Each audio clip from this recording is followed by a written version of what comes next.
let's talk about sex. Just kidding. So, we're actually going to be talking about the opposite. Should you stay away from sex? And even more importantly, why would you want to? Don't worry. I've asked these exact same questions before, and I'm here to give you the benefit of the doubt. So if you are a virgin, this can act as a form of encouragement or as a reminder to why you should or are remaining the way you are. But if you are not a virgin, it's okay. You can consider whether or not you want to abstain from sex until marriage after hearing this message. So with that, let's get started. So what is abstinence? Actually, it doesn't just refer to sex. It also refers to restraining yourself from indulging in something.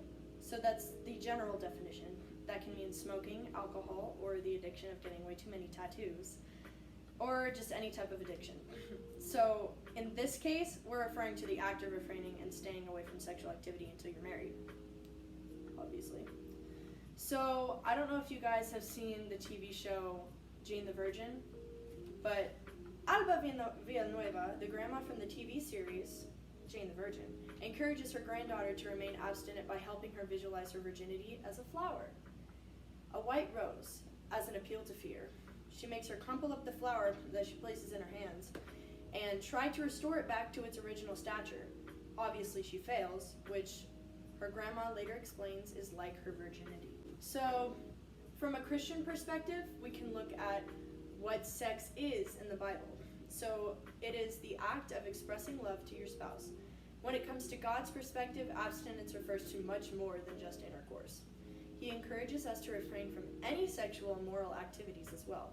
Hebrews 13:4 says, "Marriage should be honored by all, and the marriage bed kept pure, for God will judge the adulterer and all the sexually immoral." So what this means is marriage should be honored by all. When you read this passage in Greek, actually, the Bible uses the word timios for honor, which translates to placing worth onto something, also meaning it should be valued. The author is saying that marriage should be honored and held to a high regard. The author also reminds the reader that they should be motivated to stay pure because of what he means by God will judge means that God will judge those who are not pure. Song of Songs is also a reminder to the world that God created sex, so he is okay with it, but he wants us to understand it in the right way. This book is full of stories about the married couple King Solomon and his bride, the Shulamite woman. This book switches between their perspectives littered with romantic poems and even sometimes sexually graphic love letters, all while within the marital expectations of God. So when you're reading that, you have to remember that they were married the entire time. It's not just saying that like, oh, sex is great, you can do it with anyone. They were married. They were a married couple, and he would go away and she would write poems for him for when he came back. And it's beautiful, but you have to read it in the right context. From a non-Christian perspective, this is why I wanted the non-Christians to hang around. This is a secular view of it, because it's anybody who has sex, there's consequences. So we all, of course, know that by having sex, you obviously run the risk of becoming pregnant.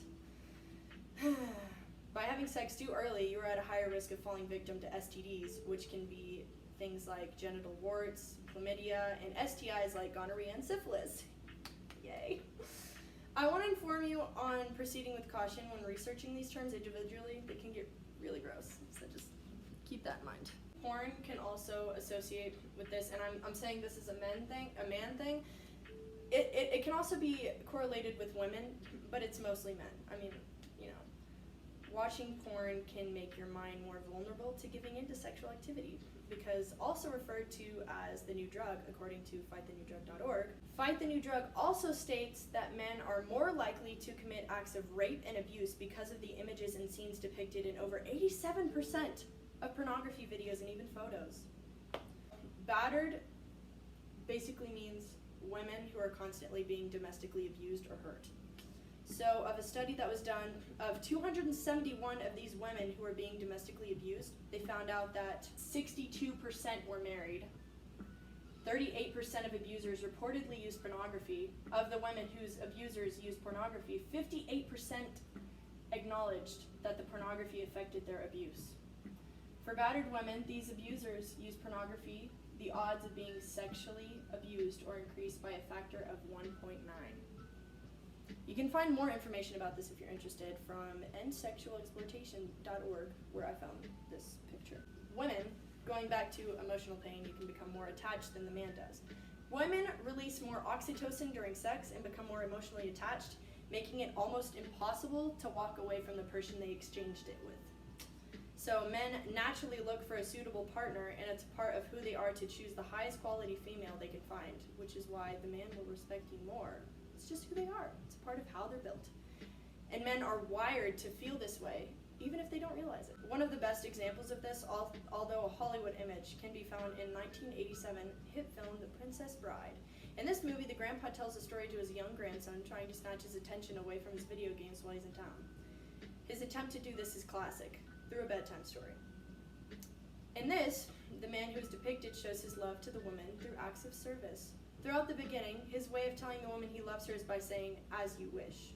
She later realizes that what this means is, "I love you," in his language, and falls in love with him. As the story goes on, the woman moves on to become a princess, but the man pursues her to prevent her from getting married to the corrupt king she is to be married to. What's the greatest part about this movie? She never once slept with him in this movie. And it wasn't even, they didn't even talk about it, they didn't show it at all. It was a wholesome, fluffy love story. This movie portrays the perfect example of what a man will do for the woman he truly loves. And not Hollywood hot pink love, but as John Mayer says at one of his concerts, "I've got your back love." My experience with remaining abstinent? My parents encouraged me from the beginning of my life. From the moment I was born, my parents stressed to me the importance of the presence of God in my life. With that, they never shied away from how abstinence correlated with my life in Him. One Easter, my parents gave me a purity ring that I'm wearing right now. It looks like that because obviously you wouldn't be able to see it, but as a reminder of the importance of my refraining from sexual immorality. So I have known the importance of abstinence my entire life. But trust me when I say I know how hard it is, guys. Because of my values and choices, I've gone my entire life without being in a relationship. It sounds really depressing, but some men, or should I say boys, that I encountered in my life turned me down because of my choices. I've been turned down by guys that have heard my stories because it makes them realize that I'm actually serious about my relationships. But I've realized to be thankful for these people running away, because one person who doesn't run away means they respect me and really care about who I am. That means they're mutually serious and looking for a suitable partner in life. Not just in sex, ladies, life. And if you have gotten to the point where you can't remain abstinent for whatever reason, it's not too late. Even if you haven't refrained from it like me, you still have a chance. If you are wishing you could change the past or change now, you can't change the past, but you can start now. This can be a time of self-care and growth in your life. And through all of this, God loves you and He knows you're trying hard, so that's all that matters in the end. Thank you so much for watching. I hope this acted as a tool of encouragement, and I wish you luck in your love life. Stay strong and know that your Creator will always love you no matter what.